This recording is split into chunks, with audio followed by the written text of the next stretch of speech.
I'm Jeremy Hobson. This is the follow-up from the middle, bringing more of your voices into the conversation on a new topic each week. And we are following up in this episode about mental health in the military and among veterans as the Iran war continues now into its third month. We recorded our latest show in front of an audience of veterans and others in Kenosha, Wisconsin last week, and heard from many of you on our voicemail.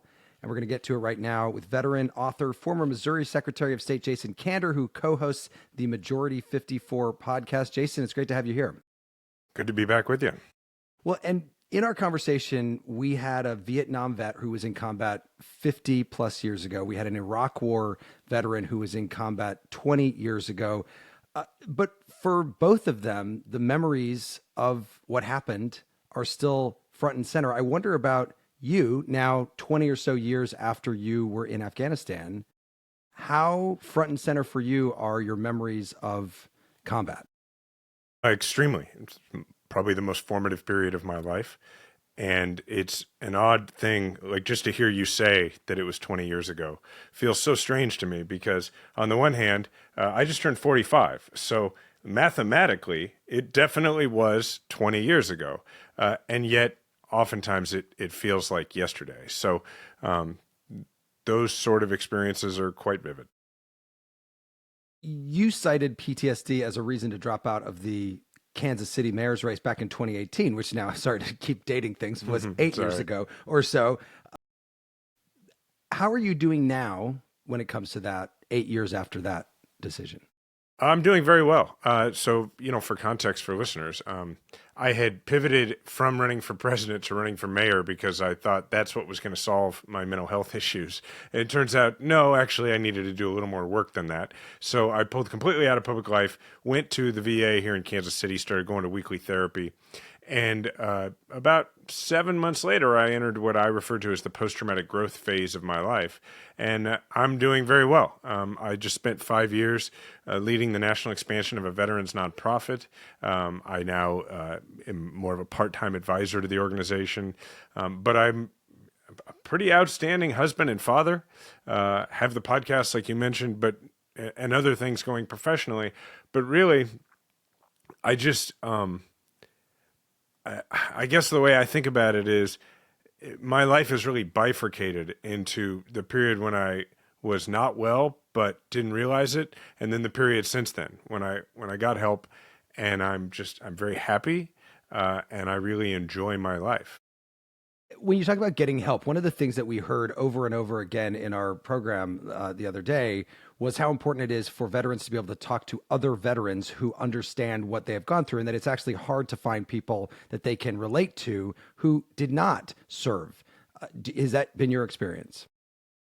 Yeah, I've tried to be useful in explaining this to people because, everybody knows somebody, or maybe it's the person listening to this, who says something like, my grandfather was in World War II and my grandfather was in Vietnam, but he never really liked to talk about it. And what I always say is, your grandfather didn't like to talk about it with you because you wouldn't understand. And most of us who have served, even if you'd never, deployed, have stories that when we're with other veterans, we share and we likely laugh about them. And we come to learn that if we share that same story with someone who didn't serve, they won't laugh, but what they will do is recoil a bit and noticeably change their impression of you. And it's just because if you've been a part of that world, you absorb those things differently. And you just sort of learn that there are stories that are sanitized that you can tell, and there are stories that are reserved for sharing with other people who have a common experience. Well, and I want to ask in a few minutes about what that means for people who didn't serve and what they can do if they didn't serve, and what can they do to be helpful. But listen to this.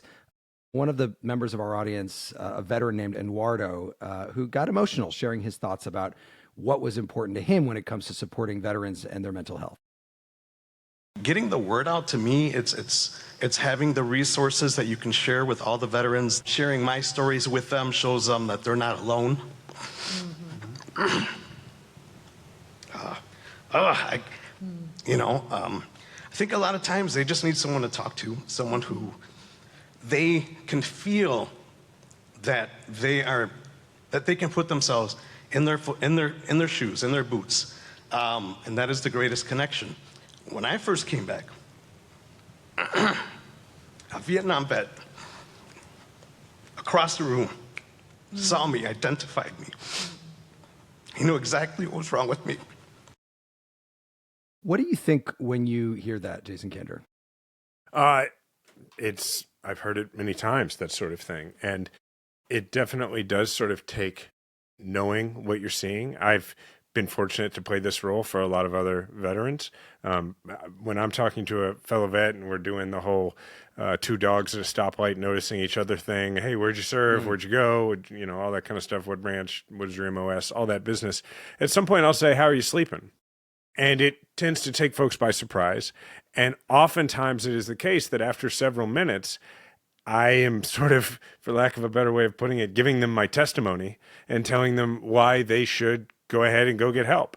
And the reason that that becomes necessary is because I can really only speak for the Army. I think the Marines are this way too. I suspect the Air Force and the Navy is to some extent, that when you go in, an immediate form of brainwashing begins. And I don't say this in a derogatory fashion, but just to explain what it is, the brainwashing is the message of what you're doing is no big deal. Somebody else has it worse. And that starts the moment you get off the bus at basic, and it continues in the culture until the moment you render or return your final salute and leave the military. And it's actually really important that that be a part of the military, because in order to get folks to go out and do really dangerous and really frightening things, they kind of have to believe that it's no big deal. And by comparison to someone else, it must not be that big of a deal. The problem with that is that nobody switches that off when you leave the military, when you come home from a deployment. Nobody sits you down and says, okay, actually, that was a pretty big deal. That, like, for normal humans, that's not a thing that most people experience, and you should really look into getting some help. So as a result, a lot of veterans go through the rest of their lives believing that what they did was no big deal because that's what they were told. And that, more often than not, I have found, is what keeps a lot of veterans from going to get help. In my case, I was not one of the people, and I think these people are less and less common anyway, who believed that going to get help for post-traumatic stress was somehow a sign of weakness. Right. The culture has pretty well gotten the message across to men. Even in the military. Even in the military, I think for the most, we're really mostly past that period of, veterans shaming other veterans for getting mental health help. It's really extremely uncommon now. I think the bigger problem now is that we don't understand that getting help is actually very helpful.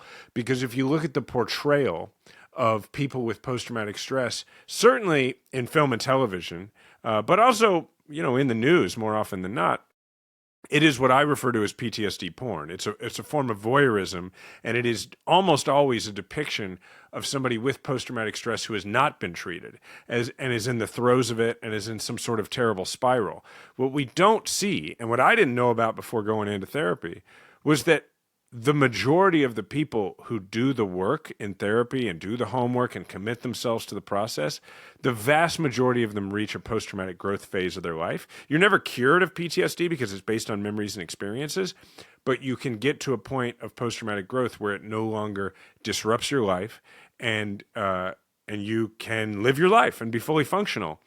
And we need to get the message out to people that that's a real thing, and that whatever you did in the military or whatever other trauma you might have, even if you're not a veteran, that you don't actually have to do anything to earn PTSD. You can just get it, and then you can treat it, and your life can be completely different than it is. Listen to this voicemail we got. It sort of gets to your point about the person who said, oh, my grandfather in World War II never wanted to talk about it. Listen to this. This is Christine Romeo from Asheville. In the late 60s, my brother quit college and was within 2 weeks drafted into the military, and he served in Vietnam. And his 80th birthday is coming up, and he never said one word about his experience until he was 65 years old. He just kept his mouth shut for 40 years. Then it just started flowing. I don't know why he did that, but it was very interesting, and I'm glad that he let it all out. Have you come across people like that who actually did keep things bottled up for many, many years, even decades, and then all of a sudden let it out? Yeah, but I would also throw out the possibility that her brother might have been talking about it with somebody. With other people. Probably people he served with or other people who served. My grandfather didn't talk much about World War II until I came home from Afghanistan. And then we talked a lot because I think he realized I might understand now. So it's really important to be able to talk about it. And there are plenty of folks who don't talk about it with anybody, and it's not good for you. And so what I would say is to people listening to this who want to reach out, like if you're a civilian, you never served, and you want to reach out to somebody and you feel like they do need somebody to talk to, my recommendation is to be genuinely curious and not to be there to fix anything for them and not to be there to try to make them feel better about anything. Is to just say, hey, we're close. I'm genuinely interested in you as a person, and this is a part of your experience that I don't know about. And if you can be comfortable with it, I can listen without judgment, and I'm really, really interested in it. And then just be really interested and ask questions, ask stupid questions, but try very hard not to physically recoil when they tell you things that you might not want to hear. Yeah, I mean, because look, your coworker who you like quite a lot and you find funny and charming and is great with kids, they might have done some things that are either things they're not proud of or the kind of things that happen in war or seen some things. And you need to make sure that you put yourself in the mindset where that's not going to change your opinion of them and that that's clear to them. And if you can do that, they might very well talk to you about it, and they might find that very useful. A reminder to follow us on Spotify or wherever you get your podcasts if you aren't already. We'll be right back with Jason Kander.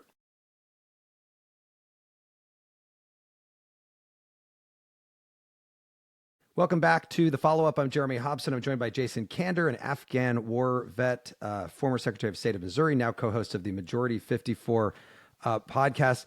Jason, you talked a little bit about the VA. That's a big part of this conversation. There are mixed feelings about it. There's been funding cuts over the years. What are they doing right in your mind, and where could they be improving things?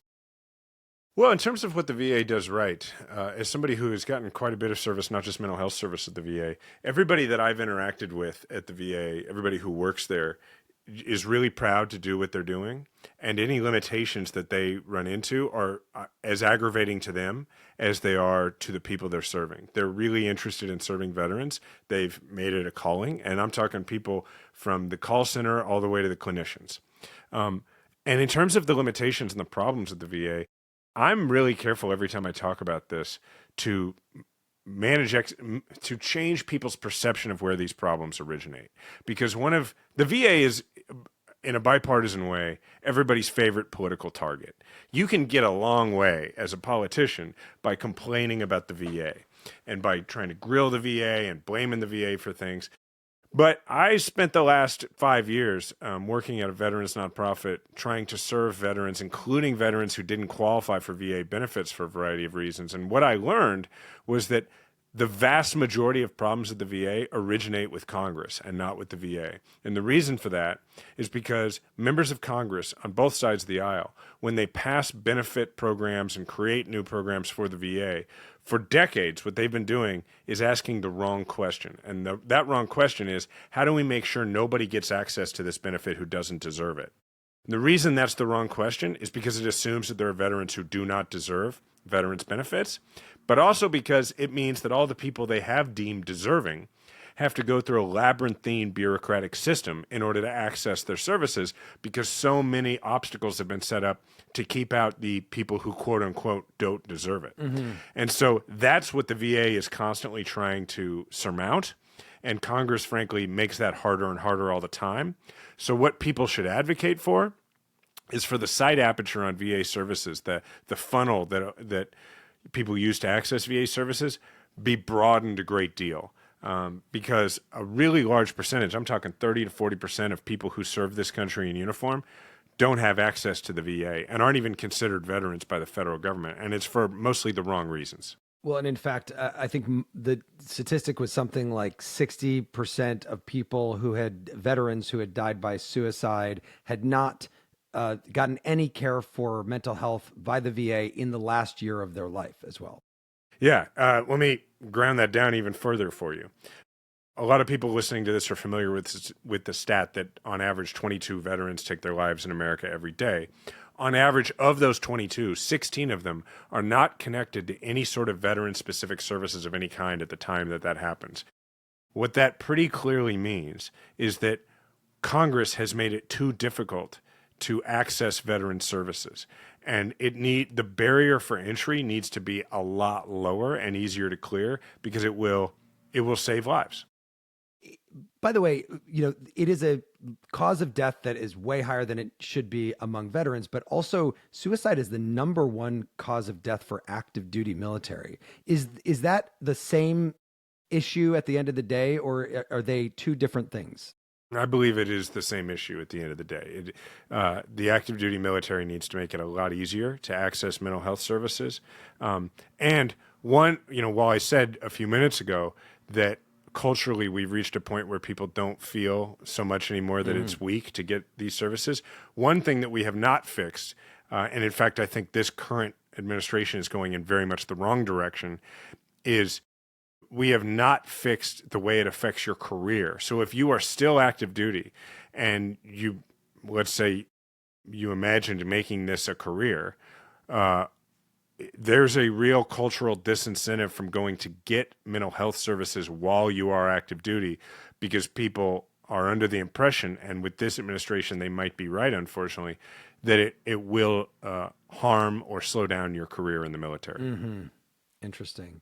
And by the way, that's insane. No pun intended, because would we rather have soldiers who have undiagnosed mental health issues, or would we rather have the ones that are treated? And I think whether you're talking about active duty or veterans or anybody else, I would rather deal with people who have dealt with their stuff than people who are putting off dealing with their stuff. There are many outside groups. We had a guest on from one of them. It's called Dry Hooch, and it allows people to get together, tell their stories without any, alcohol or drugs being involved. But veterans, there's also a member of our audience who talked about the power of translating veteran experiences into theater as a way to process complicated feelings. Listen to what this caller thought about that. My name is AK. I don't have a military experience, but I am a mental health, behavioral health professional.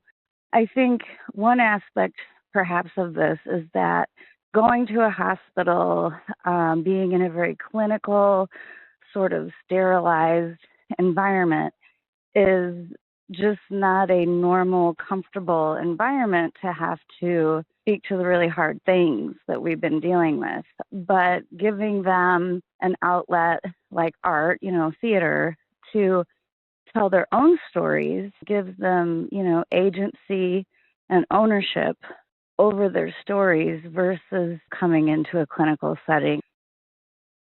Have you done anything like that, Jason, over the years? Yeah, I mean, it's analogous, I believe. In 2022, I published a book called Invisible Storm, A Soldier's Memoir of Politics and PTSD. I didn't do that for therapeutic reasons per se. I did it because I thought it would be helpful to people. But what it did for me is it really allowed me to the process of putting my story down on paper, including my story of going through therapy and reaching post-traumatic growth, really helped me organize my thoughts about who I am and how I got to be this person.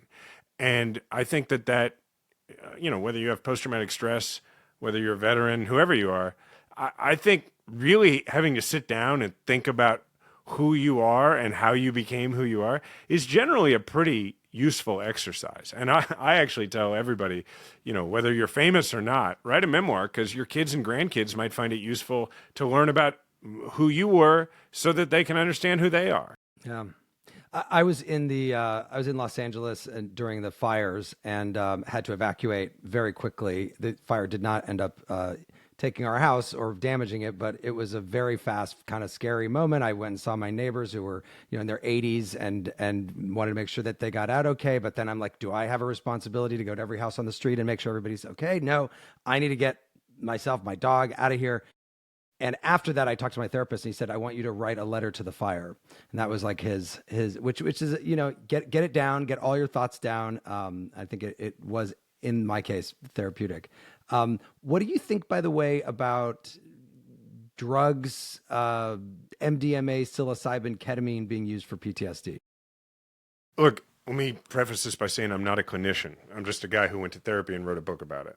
But my general philosophy about this is that therapy is the best thing you can do, and there are things that you can do paired with professional evidence-based therapy that may be very useful. I have not done those things. However, that is, in my case, because cognitive processing therapy and prolonged exposure therapy worked very well for me. And if at some point in my life, I reach a point where I'm like, you know what? I need to go back and do that again, and it's not really working, then I will try the next thing and the next thing. Mm-hmm. So I encourage people to keep trying things until they reach post-traumatic growth. But what I like to say is that it does make sense to start with the most proven things first and then see what might pair well with those things. I want to get to one more caller. Listen to this.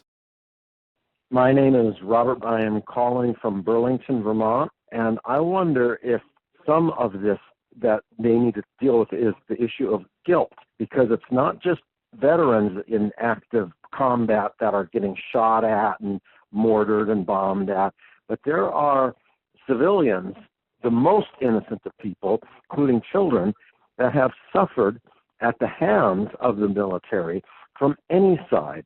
Even if your role was more antiseptic in that you would press a button, you know at the other end of that, somebody's going to die, and they might be innocent people that do. And I wonder if that affects people's psyche. I think that we need to deal with guilt, and we need to deal with forgiveness. I was thinking about this, Jason, just in the context of what happened at the very beginning of the war in Iran, which was an accidental bombing of a girls' school and many, many, many dead children. That's not something that the people who press the button to send that missile are ever going to forget. Yeah, it's called moral injury, and it's a real thing. The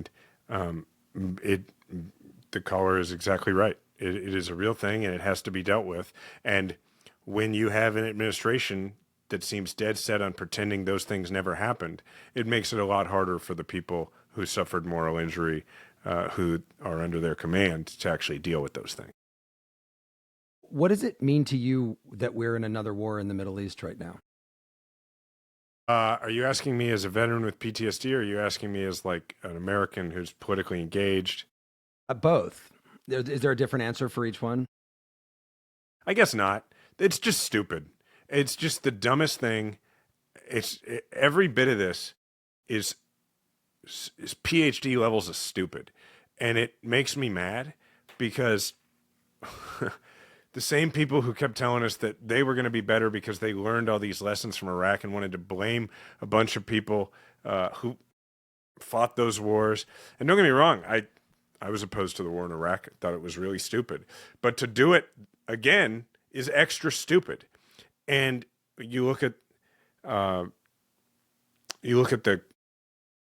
complete lack of a plan, complete lack of strategic objectives, no ability to agree on what they are, and inability of any kind to admit what it would actually take to win a war with Iran.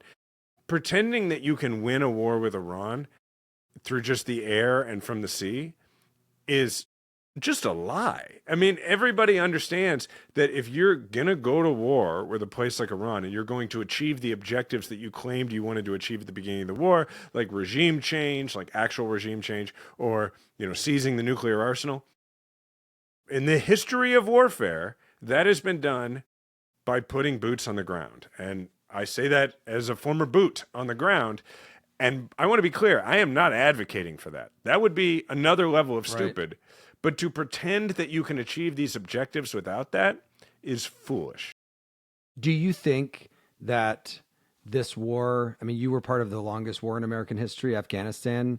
Do you think that this war is still going to be going on post-Trump? Is this the time when I can make a prediction? I know that's the thing. If you want this to be your prediction, you can. But yes. That's the next thing is the prediction. But go ahead, yeah. I believe that the war in Iran is not really going to end. I think what's going to happen is that Trump is going to get to a point where he realizes that he has no options for quote unquote winning the war. So he will do what he does in most situations where he realizes he can't win. He will declare victory, but he will declare victory in the midst of a ceasefire and not in any sort of actual truce or treaty or peace agreement to end the war, because in order to do that, he would have to concede things, because the only way to end this war truly with Iran at this point is to concede that you probably should not have started it in the first place. And so what's going to happen is he's going to pretend that Iran made some great concession, and he's going to say, oh, we're at a ceasefire. And that means that the next president is going to inherit a situation much more inflammatory than the one we have at the DMZ in Korea, but very similar, where we will technically remain in a state of war against Iran in an indefinite ceasefire, and therefore no ability to actually affect what Iran does, no ability to have direct diplomatic relations with Iran, and he'll be handing a real soup sandwich to the next president as a result. Okay, I'm going to push my luck here and just ask you for one more prediction, because I want to know what you think is going to happen in the midterms, given all that's going on with redistricting and everything else. I think that what's going to happen in the midterms is the Democrats are going to take the House, but not by as much as they would have had it not been for all the cheating. And I think there's an outside chance that the Democrats take the Senate. And then once that happens, I think you're going to get... I would not say by any stretch a timid Trump administration in the second half of this term, but I think that they're not going to be able to move as quickly because they're going to be summoned to Congress a great deal more, and there's going to be more scrutiny. But I do think the Democrats are going to take the House, and I think that there's honestly very little that they can do to stop it because they've made so many bad decisions. That is the former Secretary of State of Missouri, Jason Kander, author and veteran of the war in Afghanistan, also the president of the national expansion at the Veterans Community Project, and his podcast is Majority 54. Jason, thank you so much. Thanks for having me. And thanks for listening to The Follow-Up. It was produced by Harrison Patino. Our next episode is coming this week. We are going to be asking if you are ready for autonomous vehicles, whether or not they are already in your community. Don't miss that. I'm Jeremy Hobson. Talk to you soon.